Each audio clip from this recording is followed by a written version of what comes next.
Hello everyone, welcome back to my channel. जैसा कि आज हम लोग एक मल्टीप्लायर के कुछ कैरेक्टरिस्टिक्स पढ़ने वाले हैं, जानेंगे कि मल्टीप्लायर की क्या क्या विशेषताएं होती हैं।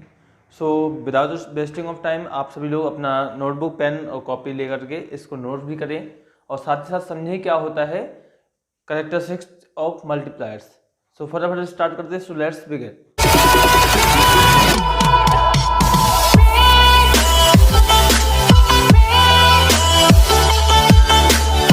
मल्टीप्लायर की विशेषता हमने पढ़ी थी कि मल्टीप्लायर क्या होता है। आपने पढ़ा था कि it is the ratio of change in income due to the या corresponding to the change in investment. यानी हम लोग जो भी इन्वेस्टमेंट करते हैं उसके कारण जो भी आपकी इनकम में चेंज आता है, मल्टीपल टाइम्स में इनकम में चेंज आता है, उसको हम लोग मल्टीप्लायर बोला करते थे। लेकिन मल्टीप्लायर की क्या क्या विशेषता है? मल्टीप्लायर जो होता है वह वर्क करता है बोथ साइड पे, यानी फॉरवर्ड यानी आगे की ओर भी और बैकवर्ड। अब ये आगे और पीछे क्या है समझना ये है कि इसमें क्या कहने का मतलब है कि मल्टीप्लायर जो है वो आपका इन्वेस्टमेंट को देखता है।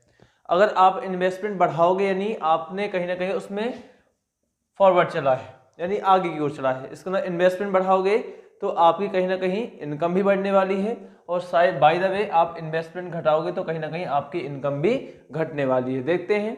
Forward working of multiplier show करता है multiple increase in income corresponding to increase in investment. यानी ये बताता है कि अगर आपने इंक्रीज इन इनकम हो रहा है, इसका मतलब आपने इन्वेस्टमेंट कहीं ना कहीं बढ़ाया होगा।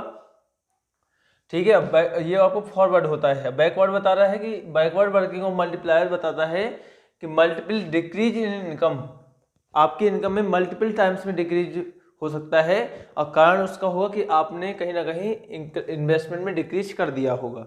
तो आपका ये है जो फॉरवर्ड, और ये आपका वैसे इतना इम्पोर्टेंट नहीं है, लेकिन जो सेकेंड पॉइंट है वो मोस्ट इम्पॉर्टेंट पॉइंट है। जैसा कि इसमें दे रखा है एमपीसी का रिलेशन, तो दे रखा है there is positive relation between MPC.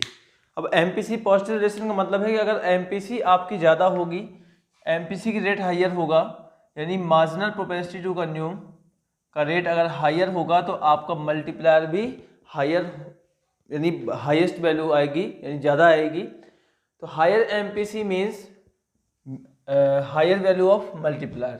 अगर वैल्यू आपकी एमपीसी की हायर है, इसका मतलब मल्टीप्लायर भी आपका कैसा होने वाला है? हायर, यानी मल्टीपल टाइम्स में आपके इंक्रीज होने इनकम जनरेट होने वाली है। सेकेंड पॉइंट आप दे रखा है इसमें कि लोअर एमपीसी का मतलब होता है जो आपकी अगर एमपीसी वैल्यू लोअर है तो इसका मतलब आपको जानना है कि वहाँ पे आपके मल्टीप्लायर की वैल्यू भी कैसी रहेगी? लोअर रहेगी, यानी बहुत हायर नहीं रहेगी। ऐसा हम यहाँ से सीखना है। तो एमपीसी के बारे में आपका दो इम्पॉर्टेंट जो है तो रिलेशन दे रखा है कि अगर एमपीसी हायर तो मल्टीप्लायर भी मल्टीपल टाइम्स में जनरेट करेगा इनकम को। अगर एमपीसी की वैल्यू अगर लोअर है तो कहीं ना कहीं मल्टीप्लायर भी आपका लोअर वैल्यू ही आएगी। बट आपको याद होना चाहिए कि अगर एमपीसी हायर होती है तो उस समय आपका एमपीएस लोअर होता है। तो लोअर एमपीएस किस टाइम पे, ठीक है ना, एमपीएस के साथ क्या रिलेशन है? इसके साथ नेगेटिव रिलेशन पाया जाएगा, क्योंकि आपको मालूम है ये भी आपस में एक दूसरे के नेगेटिव होते हैं। अगर आप कंज्यूम करोगे तो आपका सेविंग कम होगा, और सेविंग करोगे तो कंजप्शन कम होगा। तो बात समझ में आई? इसलिए इसका रिलेशन भी कैसा रहेगा? नेगेटिव रिलेशन पाया जाएगा। किसके बीच में? एमपीएस और मल्टीप्लायर के बीच में। इसका मतलब है एमपीएस की वैल्यू अगर आपकी हायर होती है। अच्छा, ये वीडियो आपको थोड़ा सा क्रिटिकल कंडीशन में हो सकता है कि थोड़ा सा टफ लग रही हो। इसके पहले हमने जो इसके फिफ्थ पार्ट बनाया था उसको एक बार जरूर देखें कि आपका मल्टीप्लायर काम कैसे करता है। जब आपको वहाँ से कुछ फॉर्मूले याद हो जाएंगे तब ये वीडियो आपको बहुत ही इंपॉर्टेंट मार्क्स दिलाने वाली है। याद रखिएगा कि इसमें एमपीएस का जो रिलेशन होता है वो नेगेटिव होता है। There is inverse relation between MPS and multiplier. Cases हो किया है मल्टीप्लायर को। इसका मतलब हायर एमपीएस, ठीक है, lower higher MPS lower multiplier की वैल्यू आएगी, और लोअर एमपीएस का मतलब है कि हायर एमपीएस मल्टीप्लायर की वैल्यू जो होगी वो क्या होगी? हायर होगी।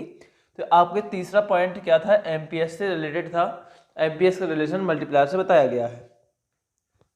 चौथा भी एक अच्छा सा पॉइंट है, बता रहा है कि aggregate demand causes of multiplier effect.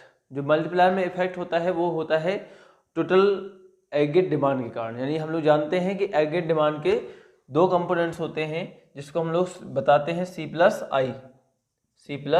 आई, यानी टू सेक्टर इकोनॉमी में। अब जानते हो सी क्या होता है, हमारे लोगों का कहीं ना कहीं कंजप्शन से जुड़ा हुआ होता है, कंजप्शन बढ़ेगा और हम लोग जितना इकोनॉमी में पैसा कंज्यूम कर रहे होंगे, इसका मतलब कहीं ना कहीं वो उतने ही लोगों की इनकम जनरेट कर रहा होगा, वही पैसा उतने ही लोगों के पास पहुंच रहा होगा। इस प्रकार से लोग अगर सेविंग ना करें और पूरा पैसा अपना कंज्यूम करते जाएं तो वह क्या होगा, पूरी इकोनॉमी वर्ल्ड वाइड क्या होगा, इनकम जनरेट करेगा। और ऐसे हम कह सकते हैं कि जितना हमारा जो रेट होगा कंजप्शन का जितना हाई होगा तो मल्टीप्लायर भी कहीं ना कहीं उतना ही हाई होता है। इसका मतलब है जो सी होता है वो कंपोनेंट के अंदर आता है, यानी एडी के कंपोनेंट के अंदर आता है। तो सी बढ़ने का मतलब है कि एडी भी आपका बढ़ेगा और सी के घटने का मतलब है कि एडी भी आपका घटेगा। इसलिए हम कह सकते हैं कि एक कारण बन जाता है मल्टीप्लायर में इफेक्ट लाने का। ठीक है, अब इसको आपने पढ़ लिया है, सारे पॉइंट्स आप लोग नोट कर लीजिएगा, कोई दिक्कत हो तो आप स्क्रीनशॉट ले सकते हो। अब इसमें न्यूमेरिकल पोर्शन में कुछ क्वेश्चंस आपको सॉल्व करने होते हैं। अब पहला आपको न्यूमेरिकल हमने सोल्व कर रखा है, इस पे यहाँ पे दे रखा है, पढ़ते हैं क्या है, इसको कैसे करेंगे। यहाँ पे आपको सेविंग फंक्शन दे रखा है कुछ -50 प्लस 0.1 वाई। इसका मतलब है सेविंग है, सेविंग का मतलब यहाँ पे ये आपका एमपीएस की वैल्यू दे रखी है, किसकी, एमपीएस की वैल्यू दे रखी है। और यहाँ पे आपको आई भी दे रखा है 450। तो बोल रहा है find the equilibrium level of income, यानी तुम्हें यहाँ पे वाई निकालना है। ठीक है, और यहाँ पे एडिशनल अगला क्वेश्चन क्या कहता है उसको पढ़ते हैं बाद में। ठीक है, पहले हम ए की वैल्यू निकालते हैं। ए की वैल्यू निकालने के लिए आपको दे रखा है एस की वैल्यू।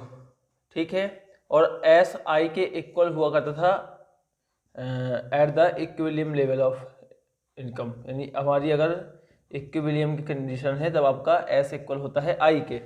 आई की वैल्यू आपको मालूम है 450, तो हम लोग यहाँ पे इसको आई एस भी लिख सकते थे, कोई दिक्कत नहीं है। तो हमने यहाँ पे 450 लिख दिया, कोई दिक्कत।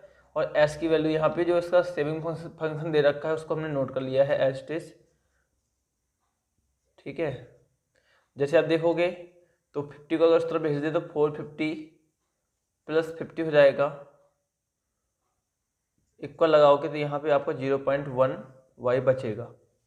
अब आपने देखा कि ये 500 हो चुका है और यहाँ पे 0.1 को इस तरफ भेज दें तो ये डिवाइड में जाएगा, क्योंकि यहाँ पे इस समय देख रहे तो मल्टीप्लाई में है। आप जैसे इसको 0.1 को यहाँ पे रखोगे, पॉइंट हटेगा, 0 आ जाएगा, 1 से डिवाइड करोगे तो कितना आएगा, वाई की वैल्यू आ जाएगी 5000। इसका मतलब यहाँ पे तुम्हारा 5000 की वैल्यू आ चुकी है। ठीक है, अब आपको याद रखना है कि कुछ क्वेश्चन अगला क्या कह रहा है, additional investment will be needed to, यानी पूछ रहा है कि अगर हमें एडिशनल इन्वेस्टमेंट कितना चाहिए होगा अगर हमारा एडिशनल इनकम लेवल 3000 करोड़ है। यानी हम कह सकते हैं कि आपसे यहाँ पे जो पूछा जा रहा है वो पूछा जा रहा है डेल्टा आई। डेल्टा आई आपसे पूछा जा रहा है और आपको वहाँ पे कह रहा है कि अगर डेल्टा वाई हमें 3000 करोड़ में चाहिए हो तो हमारा डेल्टा आई कितना होगा। हमने डेल्टा आई और डेल्टा वाई का रिलेशन आपको सिर्फ और सिर्फ एक चीज़ बताया था, वो था मल्टीप्लायर। आपको मल्टीप्लायर की अगर वैल्यू हम कहते हैं कि इसमें मल्टीप्लायर की वैल्यू कितनी होगी, तो तुम्हें ध्यान दो कि यहाँ पे तुम्हें एमपीएस की वैल्यू दे रखी है और मल्टीप्लायर को हमने एमपीएस का एक फॉर्मूला पढ़ा था कि अगर एमपीएस मिल जाए तो हमें मल्टीप्लायर की वैल्यू भी मिल जाती है। यानी वो फॉर्मूला था आपका 1/एमपीएस, सबको याद होगा। ठीक है, एमपीएस यहाँ पे 0.1 दे रखा है, तो 1 में से डिवाइड करो 0.1 को, पॉइंट हटाओगे 10 आएगा, 1 10 जा 10, यानी यहाँ पे मल्टीप्लायर की वैल्यू आपकी 10 आ चुकी है। और दूसरा मल्टीप्लायर का वैल्यू जब आपको डेल्टा आई और वाई के साथ लगाते हो तो वो होता है delta Y upon delta I. याद रखिएगा आपको मल्टीप्लायर की वैल्यू दे रखी थी, कितनी थी, 10 थी, तो यहाँ पे हम लोग 10 रख सकते थे। डेल्टा वाई आपको 3000 दे रखा है। ठीक है, आई आपको निकालना है।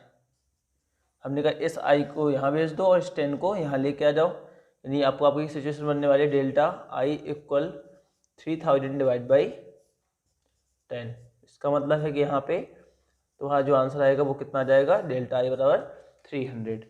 उम्मीद है कि समझ में आया होगा। क्वेश्चन बहुत अच्छा था, इंपॉर्टेंट था, आप लोग इसको नोट करिए, बार बार प्रैक्टिस करिए और ऐसे ही क्वेश्चन लगाइए। और अगर कहीं प्रॉब्लम आती है तो एक बार हमसे डिस्कस जरूर करिए, कमेंट करिए या किसी भी तरीके से आप हमसे डिस्कस कर सकते हो। ठीक है, एक और क्वेश्चन से देखते हैं फटाफट क्या है, ये भी कुछ बेहतर सा क्वेश्चन है। In an economy N increase in investment by 100 crore, यानी आपको इसमें डेल्टा आई दे रखा है, लगभग 100 करोड़ का अमाउंट दे रखा है। ठीक है, तो बोल रहा है led to an increase in national income increase by 1000 crore, find MPC. यहाँ पे कह रहा है कि इंक्रीज इन इन्वेस्टमेंट अगर आपका 1000 करोड़ हुआ है और जिसको हम देखते हैं जिसके कारण आपका इनकम कितना बढ़ जाता है, 1000 करोड़ बढ़ जाता है। इसका मतलब तो यहाँ पे डेल्टा वाई भी दे रखा है कितना, 1000। इसका मतलब है कि हमें डेल्टा और आई और वाई दोनों दे रखा है। यहाँ पे पूछ रहा है कि एमपीसी की वैल्यू कितनी होगी। हमने कि एमपीसी जरा ध्यान दीजिए, इससे कुछ मल्टीप्लायर और मल्टीप्लायर से एमपीसी को रिलेशन हुआ करता था, बिल्कुल हुआ करता था। वो था मल्टीप्लायर का एक फॉर्मूला था जिसमें हमने delta Y upon delta I लगा रखा था। ठीक है, और एक मल्टीप्लायर का फॉर्मूला था जहाँ पे हम लोग देखते थे कि 1 में से अगर हम लोग 1 अपॉन माइनस एमपीसी को डिवाइड कर दें तो कहीं ना कहीं हमें मल्टीप्लायर का 2 रिलेशन पढ़ने थे। इसका मतलब हम लोग यहाँ से मल्टीप्लायर की वैल्यू निकालें और यहाँ पे पुट कर दें तो हमें एमपीसी मिल जाएगा। बड़ा आसान है। देखिए हमने डेल्टा यहाँ पे रखा कितना, 1000, 100 से डिवाइड कर दिया, लगभग आपका 10 आ गया। हमने इस 10 को यहाँ पुट कर दिया के की जगह पे। हम लोग इसको मिटाते हैं, 10 रख देते हैं, कोई दिक्कत नहीं। आप 1 माइनस एमपीसी को ब्रैकेट कर लीजिए, इसको उस तरफ ले जाओगे। एक मिनट में थोड़ा सा इसको इरेज करता हूँ इस साइड। ठीक है, इसको आपने नोट कर लिया होगा।